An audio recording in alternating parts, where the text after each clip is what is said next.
이 느부갓네살 왕의 뭐 역사적으로는 손자라는 말도 있고 예손자라는 말도 있고 뭐 그런데 그가 왕이 되어가지고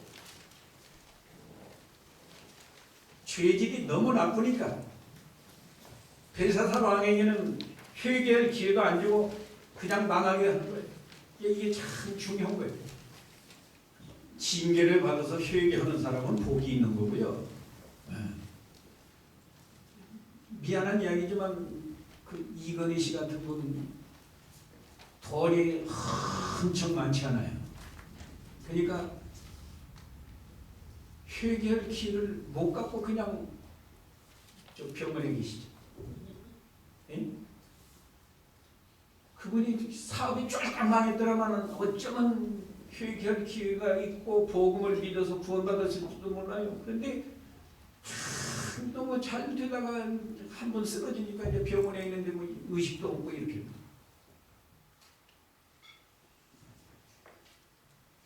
여기 읽어봅시다. 벨사살은 도대체 벨사살이 무슨 죄를 범해서 하나님의 회개할 기회가 안 줬나?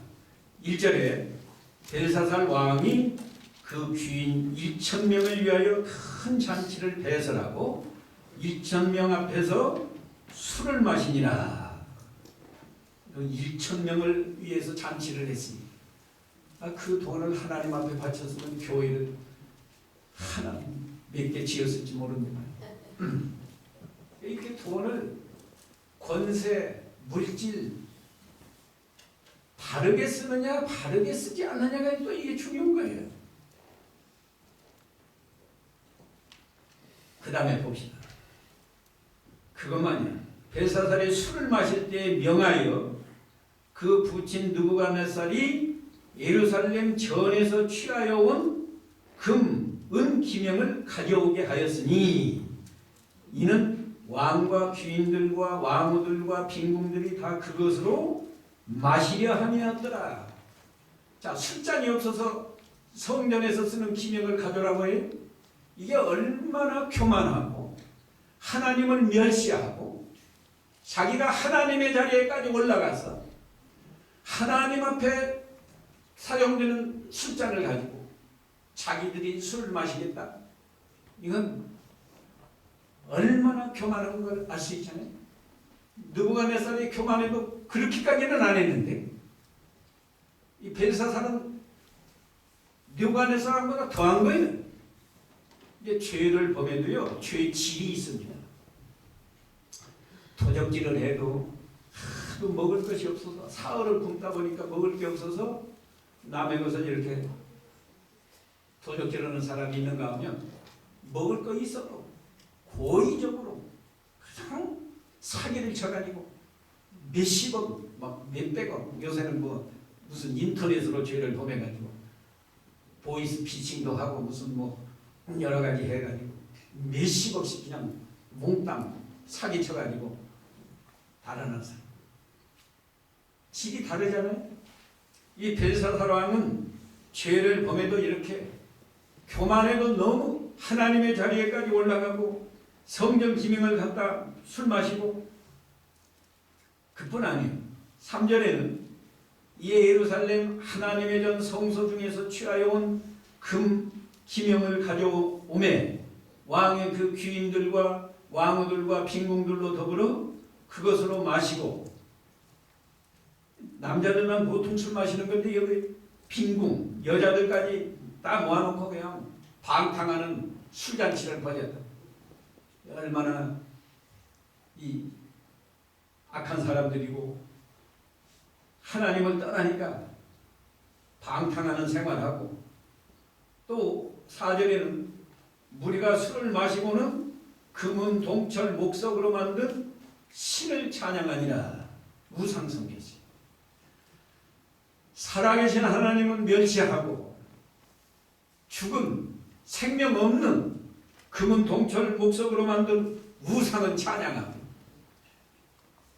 이런 죄를 범하니까 이건 뭐 회개할 기회도 없다. 회개하라고 해도 이거 회개 못할 사람이다. 그래가지고 망하게 하는 거예요. 근데 우리가 조금 가면 나오는데 이 알고도 죄를 범했다. 이 22절 한번 읽어보세요. 22절. 그분의 아들이신 벨사살이시여 왕께서는 이 모든 일을 알면서도 마음을 낮추지 않으시고 예, 알면서도 그 느부갓네살 왕이 교만하다가 7대를 짐승처럼 생활한 거 다 보았단 말이죠. 보고 자기 아버지가 사장에서 조서를 내렸으니까 다 잊고 아는 거 아니에요? 알면서도 교만해가지고, 예. 아까 자기 아버지가 됐든지 뭐 할아버지가 됐든지 간에 교만한 자를 능히 낮추신다고 하고 조서를 내려서 온 백성이 다 잊게 했는데 알면서도 이게 교만하고 죄를 범하니까 하나님이 더 이상 회개할 기회를 모르고 죄진 사람은 그걸 알게 되면 제가 몰라서 그랬습니다 하고 회개할 수 있는데 알면서도 죄를 범하니까 그건 회개를 못해요. 그래서 회개할 기회를 안 주고 다 멸망시키고 우리가 여기서도 알아요. 죄는요 모르고 짓는 죄가 있고 모르고 몰랐다고요. 사람이 없는 줄 알고 차를 타고 가는데 갑자기 툭 나와가지고 사람은 교통사고를 낸다. 사실 모르고 뭐 일부러 사람이 있는데 한 건 아니잖아요. 근데 교통사고도 저 사람이 내가 미워하는 사람인데 지나간다. 확 그거 받은 건 알고도 지은 거 아니? 사람이 모르고 지은 죄 그건 하나님께서도요 알아요. 중심을 보시니까 하나님 제가 모르고 이런 죄를 범했습니다 하면 하나님도 얼른 용서해주고 회개가 되게 하지만 그 다음에 알긴 아는데 사정이 너무 딱해가지고 그걸 헤어날 수가 없어서 짓는 죄가 있어요. 다시 말하면 아까도 말했지만 도적질하면 죄인 걸 아는데 사흘이나 굶다 보니까 어린 자식이 밥 달라고 하니까 그 환경에서 벗어날 수가 없어서 할 수 없어요. 양심에 옳지 않다 하지만 남의 빵을 하나 훔쳐다가 자식을 주었다. 그건 모르고 지은 죄보다 회개하기가 힘든 거예요. 그래도 그건 회개가 가능합니다. 하나님 제가 사정이 너무너무 딱해서 이렇게 도적질을 했습니다. 용서해 주시옵소서. 다시는 도적질 않겠습니다. 그러면 하나님이 또 중심을 보시고 정말로 네가 이 다음에는 도적질 않겠나? 그런 중심이면 하나님이 회개가 되도록 해줘요. 근데 회개가 거의 불가능하거나 가능하더라도 아주 어려운 죄는 알면서도 죄를 안 지으려면 안 지을 수도 있는데 일부러 죄를 짓는 것 그건 회개하기가 어려운 거예요. 내가 회개가 아주 불가능한 죄는 뭔가 하면 하나님께 대한 죄. 하나님을 알만한데 하나님이 없다고 하거나 예수 그리스도가 속죄함으로 죽어서 우리의 구세주가 될 만한 것을 많이 들어서 지식적으로 어느 정도 아는데 그러면서도 고의적으로 부인하고 예수가 하나님 아들 아이 그렇게 부인하는 거. 또 성령의 감동이나 역사가 있는데 그걸 알만한데 그걸 무시하는 그런 죄는 회개도 못해요. 그래서 그 용서받지 못하는 죄. 요한일서 5장 10절쯤 가면 그런 말이 나와요. 사함받지 못하는 죄가 있다.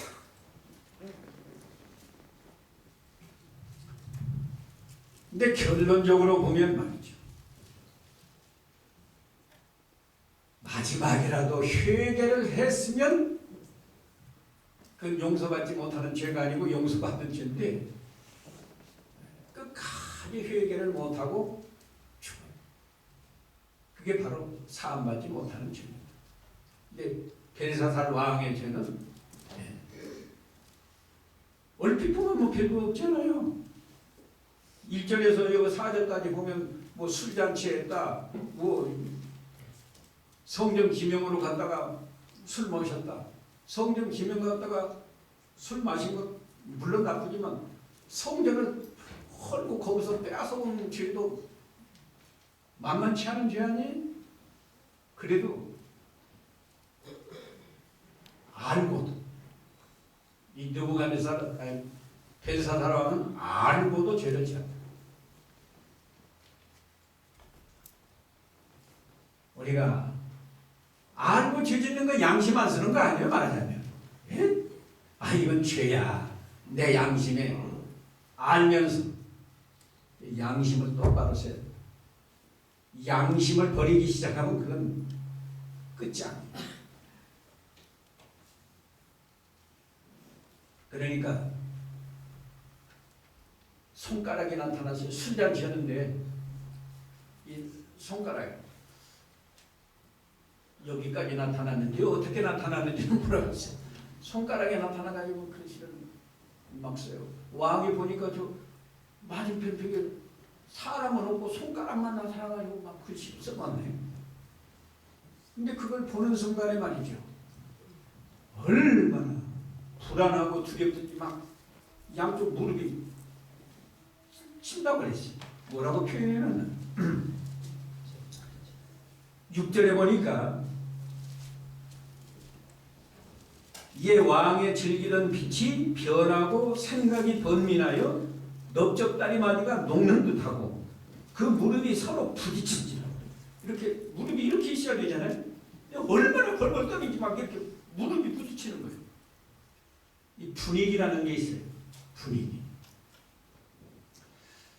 꿈을 꾸어도 하나님이 좋은 꿈을 꾸고 나면 우리가 말이죠, 뭐 개꿈이라도 자고 나서 기분이 좋은데 하도 무슨 흉몽을 꾸미란 말이지.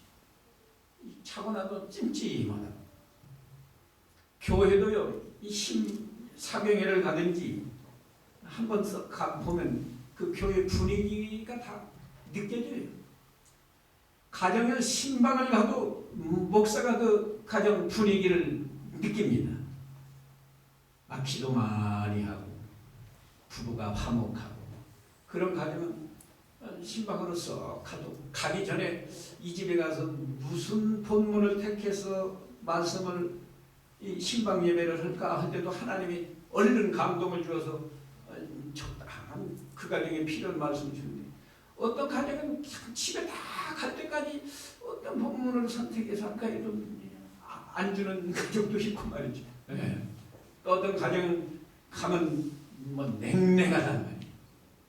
분위기가.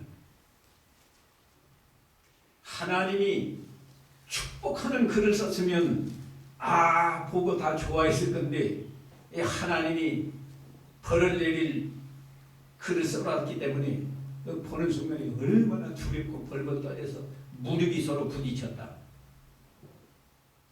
그래서 이제 또 똑같아요. 이 벨사살도 자기 나라 박사, 술객, 점쟁이 다 불러서 저 글을 읽고 해석해라 하니까 아무도 없어. 근데 누가 해석해요? 오늘 사드락 메삭 아벳네고요? 누가 해석했어요? 안 읽어봐서 아까 본문을 안 읽어서 모르는구나. 다니엘이 해석을 해요. 다니엘이 해석한 것만 읽어봅시다. 20 아까 시간이 없어도 조금 남으면 저녁에 하기로 하고 22절부터 제가 읽습니다. 다니엘이 지금 말하는 거. 벨사살이여, 왕은 그의 아들이 되어 이것을 다 알고도 오히려 마음을 낮추지 아니하고 도리어 스스로 높여 교만한다. 하늘의 주제를 거역하고 그 전 기명을 왕의 앞으로 가져다가 왕과 귀인들과 왕후들과 빈궁들이 다 그것으로 술을 마시고 왕이 또 보지도 듣지도 알지도 못하는 금은 동철과 목석으로 만든 신상들을 찬양하고 우상을 찬양합니다. 도리어 왕의 호흡을 주장하시고 왕의 모든 일을 작정하시는 하나님께는 영광을 돌리지 아니하신지라. 이 책망한 거예요. 왕이 잘못하니까 책망을 했어요. 요새는 이런 것도 없습니다. 왕에게 악을 해야 자기 좀 유익이 있으니까 그저 잘못해도 지당합니다. 옳습니다. 그래야지 이렇게 책망하고 바른 말하고 하면 국물도 없어요. 그러나 다니엘은 그런 사람 아니에요. 이러므로 그의 앞에서 손가락이 날아와서 이 글을 기록하였나이다. 기록한 글자는 이것이니 곧 메네메네 덱을 우바르시니라. 그 뜻을 해석하건대 메네는 하나님이 이미 왕의 나라의 시대를 세워서 그것을 끝나게 하셨다. 메네는 이제 왕의 시대가 끝났다. 하나님이 끝나게 하면 끝나는 거예요. 아무리 더 오래 살고 싶어도 우리 수명도 그래요. 하나님 너는 끝났다. 오늘 하늘나라로 오너라. 그러면 가야지 뭐 하루만 더 있을게요. 우리 아들이 미국에 있는데 미국에 있는 아들 얼굴이나 보고 줄게. 하루만 더 연장시켜주세요. 연장이 될까요? 안 돼요. 안 돼요. 그걸로 끝이. 하나님이 끝나기 전에 우리가 믿음을 잘 지켜야지. 언제 끝날지 몰라요. 반드시 끝나게 돼 있어요. 뭐 젊다고 안 끝나고 늙었다고 뭐 끝나고 그런 게 아니에요. 다 끝나게 돼 있습니다. 하나님이 정해놓은 때가 있고 그때 믿음을 잘 지키라. 믿음 잘 지키는 법이 뭐라고 그랬어요? 오늘 배운 맨 첫 단계가 뭐예요? 회개. 그 다음 회개했으면 하나님의 말씀을 믿어야 돼. 물론 겸손해야 되고 겸손 틀렸단 말은 아니에요. 겸손한 마음으로 하나님 말씀을 잘 받아서 믿고 마음으로 믿기만 해서 끝나는 게 아니에요. 그 다음 단계는 순종으로 완결이 되는 거예요. 우리가 회개하고 깨끗한 마음으로 하나님 말씀을 받아서 믿고 믿은 다음에 순종으로 열매가 맺히고 순종하면 세 가지. 하나님을 기쁘시게 하고 순종은 나는 하나님 말씀 순종했는데 다른 사람에게 유익이 돌아가요. 부모를 공경하라는 말씀을 내가 순종했는데 부모에게 유익이 가요. 남편을 성경에서 남편을 순종하라 해서 나는 하나님 말씀 순종했는데 남편이 좋아하는 거예요. 아내를 사랑하라 하는 말씀을 나는 하나님 말씀 순종했는데 아내가 좋아하는 거예요. 우리가 성경 말씀을 믿고 순종하면 첫째는 하나님이 기뻐하시고 하나님이 영광 받아요. 두 번째는 다른 사람에게 유익이 가요. 세 번째는 자기 자신이 복을 받고 무슨 복을 받나? 여기 복은 돈이나 벌면 복인 줄 아는데 자기 믿음이 자라나고 인격이 거룩한 사람으로 만들어지고 그게 최고의 복이에요. 내내 하지 않았어요? 천금 같은 인격으로 만들어진다. 말씀을 순종한 것만큼 믿음이 자라난다. 믿음은 들음에서 난다. 그게 최고 복이고요. 제일 복은 복인데 제일 하급 복이 뭔가 하면 세상에서 잘 되는 거예요. 세상에서 잘 되게 해주는 게 최하급 복이고 그 다음에 고급 복은 믿음이 자라나고 인격이 거룩해지는 거예요. 저 사람 믿음이 참 좋은 것 같다. 형식만 보니까 믿음이 좋은 것 같은데 보니까 아주 말이 못되고 행동이 못되고 교회에서는 참 믿음 좋은 줄 알았더니 들어보니까 가정에서 뭐 이틀이 멀다 하고 부부 싸우는데 그러면 그거 믿음 좋은 게 아니에요.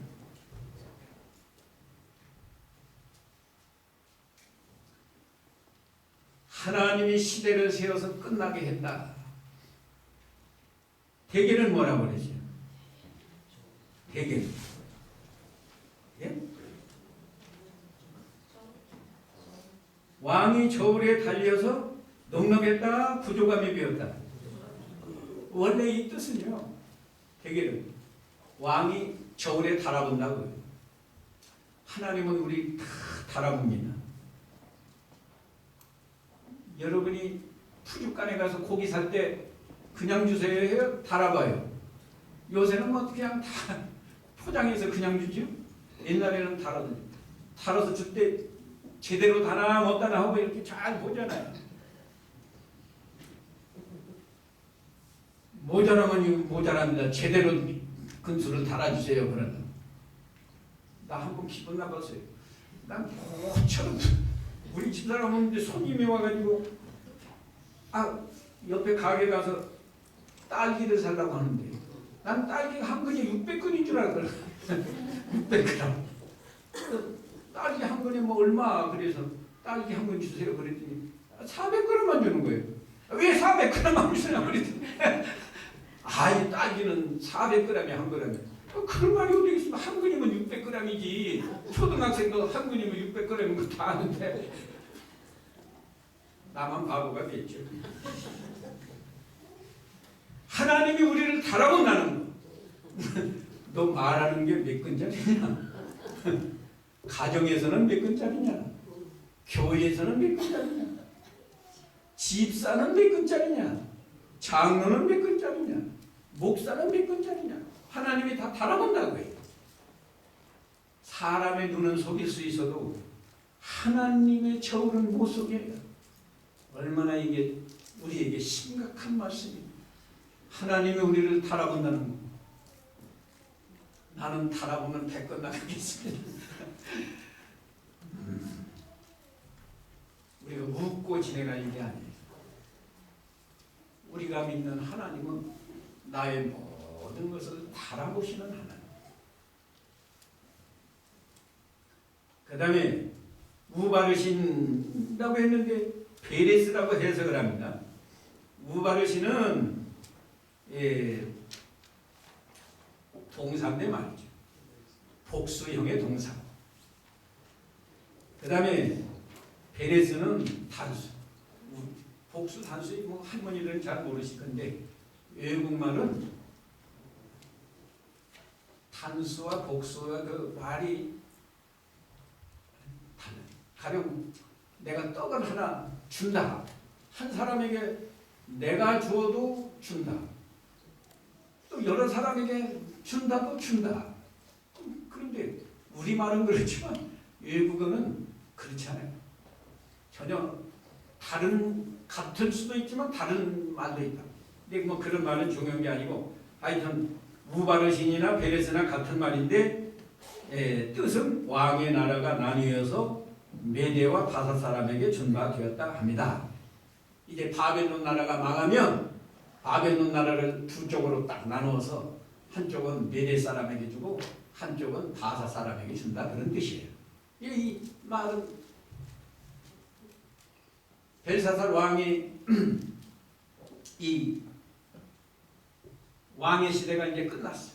바벨론 시대가 끝났다는 거예요. 하나님이 끝나게 하니까 끝났는데 왜 끝나게 하느냐?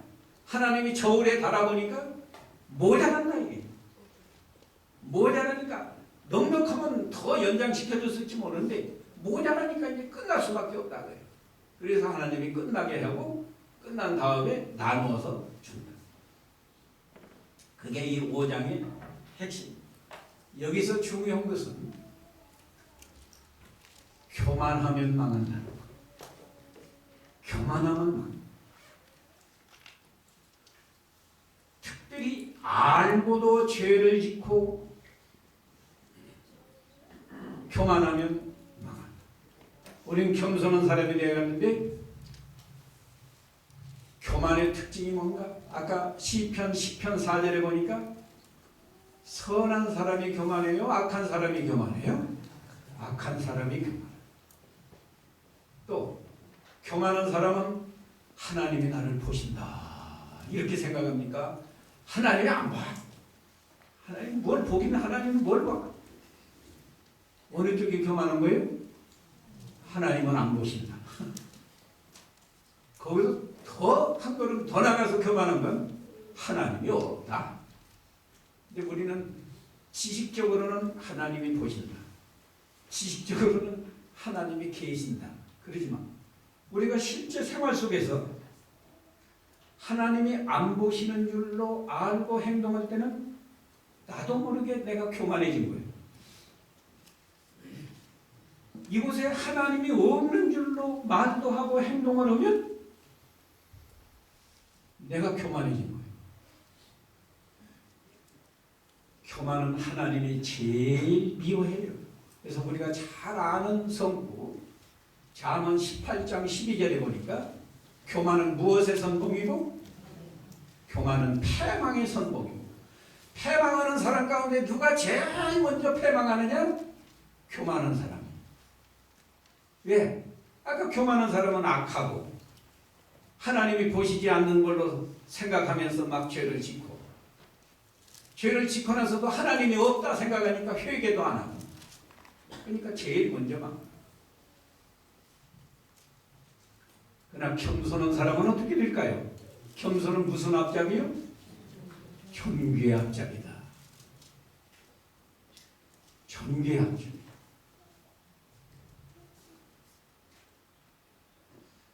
이거 말은 간단하지만 이거 실천하려면 많이 기도해야 돼요. 교만 하나 빼내버리는 게 얼마나 힘든지 알아요? 시기는 어디서 나올까요? 겸손한 마음에서 시기가 나올까요? 교만한 마음에서 시기가 나올까요? 교만해서. 내가 제일이라고 생각하는데 나보다 조금이라도 나은 것이 다른 사람에게 있으면 미워하고 시기하는 거, 이 교만에서 나오는 거예요. 성공한 사람들이 망하는 이유, 아까 제가 두 가지 말했는데, 성공하는 사람들이 왜 망해요? 교만과 욕심 때문에. 12시 딱 됐습니다. 혹시 5장을 너무 슬슬해서 더 좀 알아야겠습니다 하는 사람은 저녁 예배 때 질문을 하세요. 기도합시다. 거룩하신 하나님, 시간 부족한 저희에게 하나님이 찾아오셔서 말씀을 통해서 책망해 주시고 깨닫게 해 주시고 회개하도록 기회를 주시니 감사합니다. 느부갓네살 왕이 잘 될 때, 나무가 자라서 하늘 꼭대기까지 닿을 때 교만하다가 찍힘을 받아서 왕의 자리에서 쫓겨나서 짐승과 함께 거하고 소처럼 풀을 먹고 머리털이 독수리처럼 되고 손톱은 새의 발톱과 같이 되다가 하늘을 우러러보고 지극히 높으신 자가 인간 나라를 다스리는 줄 알 때 회개하고 모든 것이 회복된 역사를 저희에게 가르쳐 주셨사오니 우리는 언제나 교만하지 말고 겸손한 사람이 되도록 기도 많이 해서 실제로 겸손한 사람이 되게 해 주시옵소서. 교만은 패망의 선봉이고 겸손은 존귀의 앞잡이라고 했사오니 교만하면 반드시 망하는 줄 알고 교만한 마음 다 버리고 남을 나보다 낫게 여기고 언제 어디서나 하나님이 보시는 줄 알고 하나님 앞에서 생각과 말과 행동을 바로 해서 하나님을 기쁘시게 하고 다른 사람에게 유익을 주고 우리는 하나님의 사람으로 점점 온전케 만들어져서 거룩한 인격으로 변화되어서 하나님과 사람들 앞에 칭찬받는 그런 성도로 살아가게 해 주시옵소서. 예수님의 이름으로 기도하옵나이다. 아멘.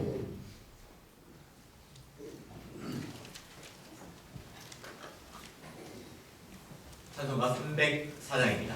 동일 찬송가 404장. 304장.